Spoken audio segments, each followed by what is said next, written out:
अपनी पेंसिल और इरेजर को भी चबा लिया। कोई मुझे बाहर क्यों नहीं निकाल रहा। काफी गंदी बदबू धीरे धीरे बढ़ना शुरू हुई। क्योंकि कपड़े फाड़कर खाना शुरू कर दिए। सोचो जिस स्कूल में तुम पढ़ते हो उसी स्कूल में तुम्हारी मौत हो जाए। ये कहानी लगभग 2006 के आसपास की है, जब एक छोटे से टाउन के एक पुराने स्कूल में एक कहानी मशहूर थी। लोग कहा करते थे कि रात के समय में स्कूल के कॉरिडोर और टॉयलेट एरिया में किसी के चिल्लाने की आवाज़ आती है। कई लोगों ने यह क्लेम किया कि रात के समय में स्कूल के कॉरिडोर में किसी छोटी लड़की को घूमते हुए देखा है, लेकिन जब किसी ने इस कहानी की सच्चाई जानने की कोशिश की तब पता चला कि इसके पीछे एक काफ़ी खौफनाक स्टोरी छुपी हुई है। ये बात उस वक्त की है जब स्कूल में समर वैकेशन चालू होने वाले थे और सारे बच्चे खुश थे क्योंकि अगले दिन से लंबे टाइम की छुट्टियां मिलने वाली थी और वो स्कूल का आखिरी दिन था। उस स्कूल में एक लड़की पढ़ती थी जिसका नाम अनन्या था।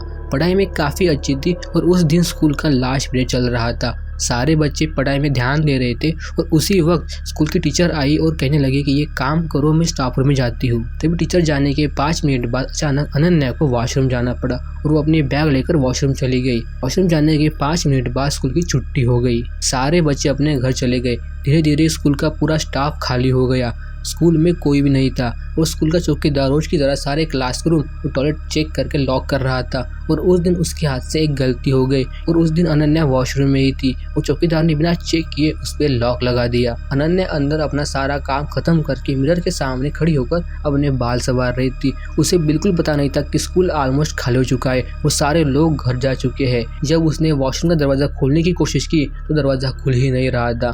फिर उसने दोबारा जोर से पुश किया और खोलने की कोशिश की, फिर भी नहीं खुल रहा था। अब वो थोड़ी बहुत डर चुकी थी। उसने जोर से नॉक किया, जोर से चिल्लाई और कहा, हेलो कोई है, मुझे बाहर निकालो। लेकिन वहाँ उसकी आवाज़ सुनने वाला कोई नहीं था। पूरे कॉरिडोर में सिर्फ सन्नाटा फैला हुआ था। पूरा स्कूल खाली हो चुका था।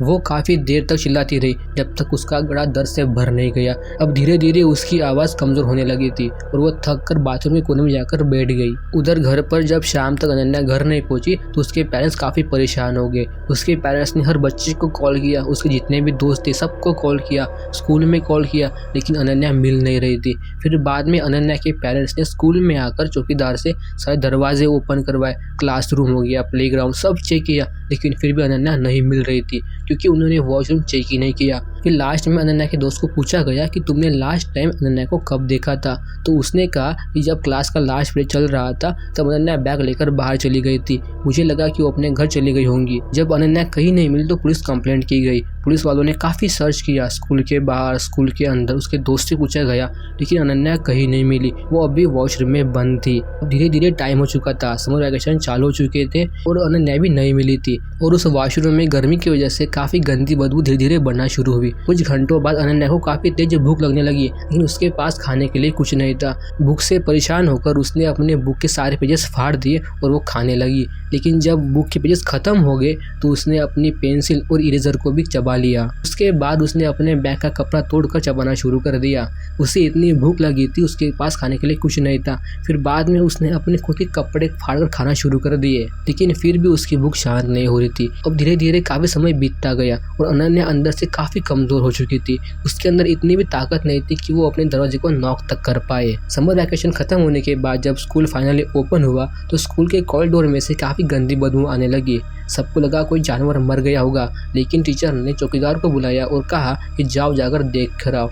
फिर चौकीदार धीरे धीरे कदमों के साथ अंदर गया। जब उसने वॉशरूम का दरवाज़ा खोला तो उसके सामने अनन्या की आधी लाश पड़ी हुई थी और ये सब देख के वो वहीं पे बेहोश हो गया। दीवार पर जगह जगह खून से लिखा हुआ था, मम्मा मुझे बाहर निकालो, मुझे बहुत भूख लगी है, कोई मुझे बाहर क्यों नहीं निकाल रहा। शॉक उसे बर्दाश्त नहीं हुआ और वो वहीं पे बेहोश हो गया। ये सब होने के बाद उसे हॉस्पिटल ले जाना पड़ा, लेकिन वहाँ ले जाने के 2 हफ्ते बाद ये पागल होकर वहीं पे मर गया। कुछ लोग कहते हैं कि ये इंसिडेंट होने के बाद उस स्कूल में 5 लोग मारे गए।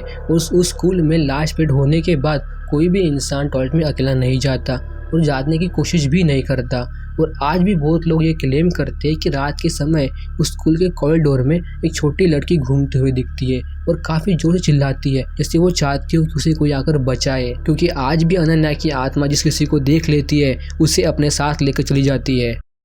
तो हमारी कहानी यही तक थी। इस स्टोरी का सबसे डरावना पार्ट कौन सा लगा वो कमेंट में बताना। तब तक के लिए फिर मिलते हैं ऐसे किसी एक हॉरर स्टोरी में।